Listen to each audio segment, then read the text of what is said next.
यह बात उस समय की है जब बेटी कविता की तबीयत खराब होने की वजह से कविता की मां शीला ने अपनी बेटी और दामाद को अपने घर बुला लिया और कहा, जब तक मेरी बेटी की तबीयत ठीक नहीं हो जाती है तब तक तुम दोनों यहाँ आकर मेरे साथ रहो।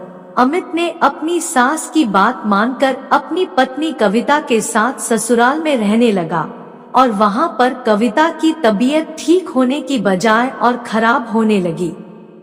कविता की तबीयत खराब देखकर अमित रूम में बैठकर अपनी पत्नी के बारे में सोच रहा था कि तभी अमित की सांस आई और बोली, क्या हुआ अमित, तुम उदास क्यों बैठे हो? तब अमित ने कहा, कुछ नहीं, बस ऐसे ही बैठकर कविता की तबीयत के बारे में सोच रहा हूँ। अमित की सास ने अमित से कहा, तुम परेशान मत हो, सब ठीक हो जाएगा। तभी अमित बोला, सासू माँ कविता को आप अपनी तरह ही फिट रखा करो, देखो आप इस उम्र में भी कितनी फिट रहती हो, आपको देखकर कोई भी नहीं कह सकता है आप कविता की माँ हो, बल्कि सब यही कहेंगे कि आप कविता की बड़ी बहन हो। पता है, जब मैंने आपको पहली बार देखा था तो मैंने भी यही सोचा था कि आप कविता की बहन होगी, पर जब कविता ने बताया कि आप उनकी माँ हो तो मैं देखकर हैरान रह गया। इस उम्र में भी आप इतनी सुंदर और फिट हो, और आप अब कविता को देख लो, शादी के 8 महीने के बाद ही वह बीमार हो गई है और चिड़चिड़ी भी रहने लगी है। मैं जब भी उसके पास जाता हूँ तो वह मेरे से सही से बात नहीं करती है और ना ही मुझे करीब आने देती है। आखिर मैं उसका पति हूँ, कोई गैर मर्द नहीं हूँ। अब अमित की सास शीला जी बोली, मैं समझ सकती हूँ कि तुम पर क्या बीत रही है। हर आदमी को अपनी पत्नी की जरूरत होती है। तभी अमित बोला, काश मेरी शादी आप जैसी फिटनेस और खूबसूरत औरत के साथ होती तो मैं भी शादी के मजे ले रहा होता। अब अमित की सास बोली, अब भी ले सकते हो मेरे से मजे, वैसे भी मैं तुम्हें पसंद हूँ और अगर तुमने मेरी बेटी से शादी ना की होती तो मैं ही तुमसे शादी करती।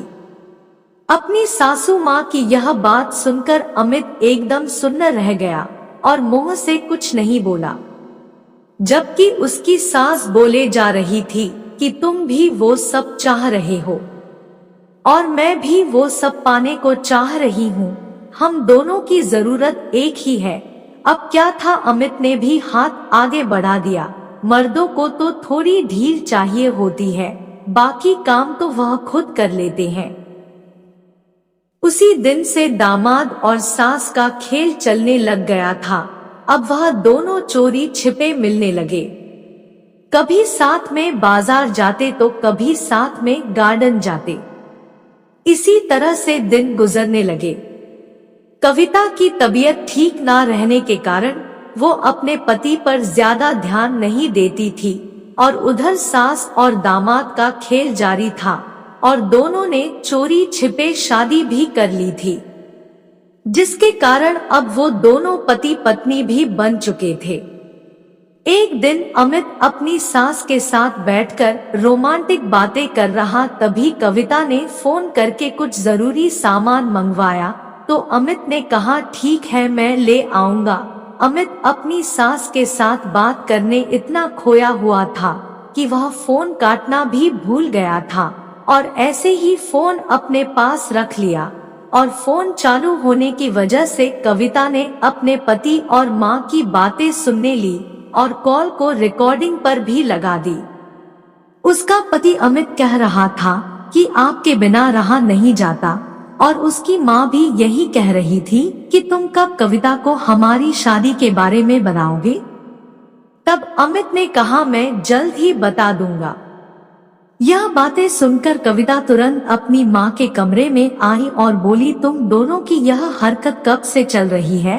तुम दोनों ने चोरी छिपे शादी तक कर ली और हमें पता भी नहीं चला। अब अमित कहने लगा, क्या बकवास कर रही हो? हम सास और दामाद हैं, तुम्हें ऐसे कहने में शर्म नहीं आती है? तभी कविता ने सारी कॉल रिकॉर्डिंग सुना दी और दोनों के होश उड़ गए।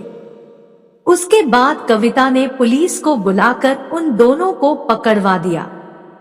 इसीलिए कहते हैं कि नाजायज संबंध का अंत हमेशा ही बुरा होता है।